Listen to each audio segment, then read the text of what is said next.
We've come to you today with a special broadcast in which we will be inviting you to have a look, to peep into the coven from which the witchcraft that has presented itself as 1999 Constitution, as the unitary Constitution of Nigeria, is being orchestrated, so that we can better understand the nature of the monster we are up against. We've been talking about the Constitution. Most people in Nigeria now realize that the Constitution of Nigeria, even the international community, including the UN, now realize that the Constitution of Nigeria, the unitary Constitution of Nigeria, is the source of all of the problems we have been trying to resolve. Whether it's the killings going on, or the insecurity, the gross insecurity everywhere, or the corruption that has grown in leaps and bounds over the years, or the impunity that is staring us in the face, or the decayed infrastructure, everything, the mediocrity that is being celebrated above excellence, everything that has brought Nigeria to where it is, that is now wobbling to some kind of catastrophic collapse, coming from that Constitution. The purpose of this broadcast today is to take you to the foundations of what became the kind of constitution we have now. Those foundations dating back to pre-1914. I have with me here a document that predates 1914. I'm inviting us to see, we talked about, I'm sure some of you might recollect the video in which we talked about breaking into the British archives to get at the documents they were concealing from us, they had concealed from our fathers, about what they put together in the foundations of Nigeria. Quite apart from what we finally see in black and white in our Constitution, there are motives. We recall that the British were on a colonial conquest. And again, we're looking at the map here. We realize that the British came from the Atlantic waterfront in the 1860s, using a combination of guile and brutal force to get hold of the territories of southern Nigeria. They had all kinds of trading treaties, which later matured into protection treaties and all of that. So they had southern Nigeria, and they went on, trying to go to the hinterland, to go all the way up to the balance of Nigeria to the north. But we also recall that in 1804, by jihad, the Fulani had arrived into the space we now call Sokoto, and overrun the Hausa territories there, establishing their caliphate. So the portion we see in yellow here came under the control of these Fulani jihadists that came from the Futajalon mountain area into with the territory we now call Nigeria from that part. Therefore, having come in and having conquered the Hausa territory, the Fulani were also pushing southwards to get towards the Atlantic Ocean. At the time, the British were pushing northwards to get the balance of Nigeria. The reason we are making this special broadcast is to prepare us for what is coming ahead. The collapse of the 1999 Constitution will throw up, situations that might confuse people, except they know where the foundations of that 1999 Constitution are.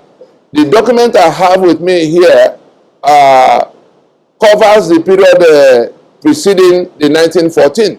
So we could see exactly what the British put in place, because eventually they had to go into some kind of joint venture with the caliphate that was coming from the north, while they were coming from the Atlantic waterfront. They met in the Lorry Benue axis, the place you call the Middle Belt now, and after a brief period of skirmishes, they came to some new reasoning to say, let us, like two robbery gangs against a common target, why not we consolidate what we have? You bring what you have from the north, I bring what I have from the south, we put it together, and it becomes our common venture from which we share the profits in a certain ratio. Of course, the British was the senior partner in that sharing, because they were bringing gun into the arena to help the ones who were already on on their own conquest mission. That joint venture between the British and the Fulani was what culminated into the amalgamation of 1914. And some of the documents that we got from the archives show that there was a clear intention of a master-servant union, in which the Caliphate North was described as the poor but well-behaved husband or suitor that was being wedded in marriage with the southern lady of means. We said it to you before, you may be doubting it, but you are going to find out if you research. The oil of Nigeria was sold for about 50 years before Olobiri was declared in 1957. If anybody wants to find out some more about that, go and find out whether there's a place called Shell Camp in Owerri. Find out what Shell was doing in that place for 42 years before going to Port Harcourt in 1960. Everything you were told about Nigeria is first a lie until you find the shreds of truth that may be in it. Now, those provisions of the Constitution, those things that now result in the kind of corruption we have seen, in the kinds of impunity we have seen, in the kinds of mediocrity that is ruling over excellence, in the kinds of falsehood that is prevailing over truth in all things in Nigeria. We want to show you where they're coming from. And from that beginning of the joint venture between the Fulani and their British sponsors, these things were carefully considered and built into our foundation. And we're going to take you through a few of them. The document is is titled The Amalgamation of Nigeria, a documentary record, being a reprint of the report by Sir Fredrick Lugard on the amalgamation of Northern and Southern Nigeria administration 1912 to 1919. The final phase of the amalgamation process took place between 1912 and 1914. After the southern territories had been merged together in 1906, the different treaties, Oil Rivers Colony, Lagos Colony, and everything in between. There was the Shekiri Treaty, there was all kinds of treaty with all kinds, but they merged all those things in 1906 to become the protectorate and the colonial protectorate of southern Nigeria. And then in the north, they also merged everything they had to call it the protectorate of northern Nigeria.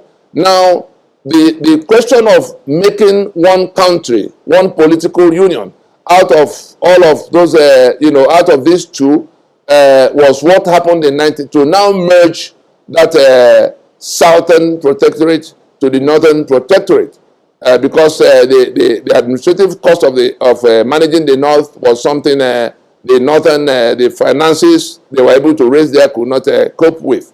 And so in putting that Nigeria together, the British knew exactly where the assets were, and that was why they described southern Nigeria as the southern lady of means, being put in marriage to the poor but well-behaved northern suitor.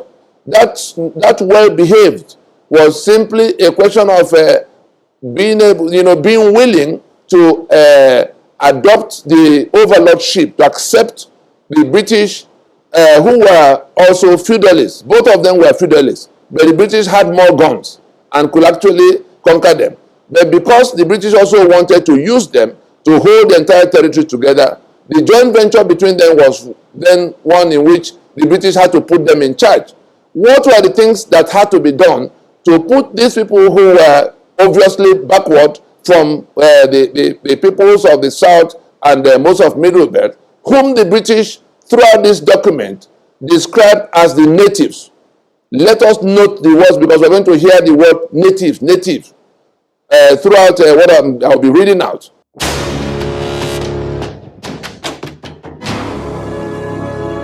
This document was put together by those who were reviewing what Lugard had put together after the amalgamation, over which he presided. I mean, he presided over Nigeria from 1914 to 1919. That's like 5 years after the amalgamation. It was the week that Lugard was retiring and handing over to somebody that this report was looking at all of what he had wrought and looking at specifics, some of those principles that have been introduced that will now form part of the foundations of that Nigeria that will be based on the amalgamation he Lugard had constructed or contrived.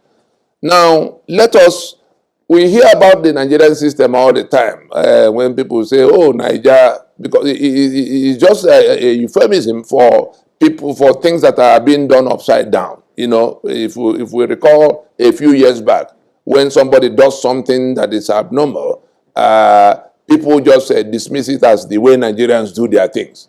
Now, let me shock you. The first point to take from here, listen to this. Sir Fredrick has earned the notorious distinction of being the originator of a system of government, the product of his exuberant imagination entitled the Nigerian system. That system has, in the pregnant words of ex-Judge Stoker, been described as a setback to a condition of things resembling the barbarous ages. The peoples of Nigeria were at various levels of civilization. The Yoruba was an ancient civilization, the Igbo, the Nok, all of them were here. Now, they had a clear sense of right and wrong. They knew who the thief was and how to punish him.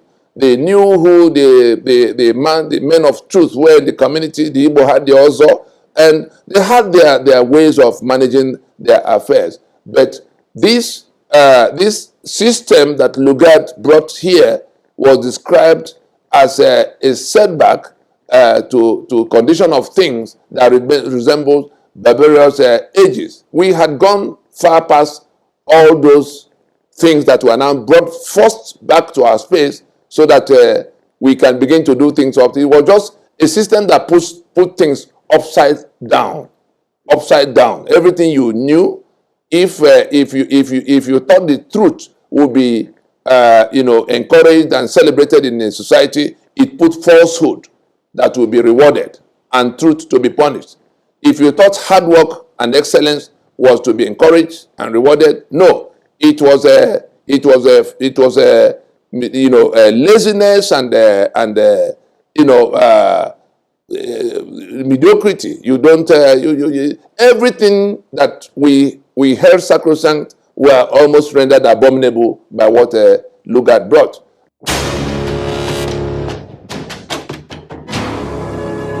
If you want to understand how that Nigerian system, what that Nigerian system means and how it's being operated, again, we read from another portion. It reads this way. That's the contents of the Nigerian system. The three basic principles necessary for the successful working of the Nigerian system are ignorance, fear, and military terrorism. That is to say, the perpetuation of the natives in a state of idolized ignorance, the impregnation of their minds with an instinctive dread of the white man, and reverential awe for the fetish of white prestige, and the paralyzation of their wills by the spectacle of military terrorism hanging over their heads like a sword of Damocles. Now, what this is simply saying is that this Nigerian system required ignorance at the base of it. Ignorance is being orchestrated and promoted to the scale where they become institutions of their own, where they become the standard that you need to succeed. Does anybody still wonder why Muhammad Buhari, with no verifiable school certificate, will become a major general in the army of Nigeria and become head of state and then president, with the multitude of other people with a lot better qualification? That is for ignorance. It is that ignorance that grew, that institutionalization of ignorance that grew all the way to where we now have quota system, in which the worst of the candidates are preferred ahead of the best of the candidates, just to accommodate the working of that system. And everything we say, I want you to have this map at the back of your mind, that this joint venture is to bring the people in this yellow part, the caliphate, the Fulani, to become masters over people who were the people they describe as natives, the South and the Middle Belt, people who were already ahead of them in all kinds of things, so that they could prevail over them. So with ignorance, you put down, what should have happened. Then fear is a direct product of that ignorance. That fear is something deliberately being orchestrated, as a part of keeping the system. That is part of how Nigeria has been sustained from the beginning. We see the DSS today coming out to tell the people who are talking about the right to self-determination, who are challenging the fraudulent constitution that has made them slaves in their lands. The DSS coming to say, oh, no, you can't say so. That anybody who says so, we're going to, I don't know who they're talking to. This is something that predates 1914. That fear is part of what the system, the foundations, what was incorporated into the foundation as how to keep that union of Nigeria according to the imagination of the British. Then then follows the military terrorism. Of course, it is by that military terrorism that you begin to understand that all the terrors, we remember that Abacha told us that any such thing as, defying the force of coercion, the monopoly of force by the government, if there's a terrorist group or some kind of insurgency that lasts more than 24 hours, that the government, like these bandits we're talking about now, Abacha says that if banditry or terror or such things as we now grapple with in Nigeria lasts more than 24 hours, that the government has a hand in it, that the government is a part of how it's happening. Now, we see here that ignorance and fear and military terrorism are the trinity of institutions that sustains that Nigerian project.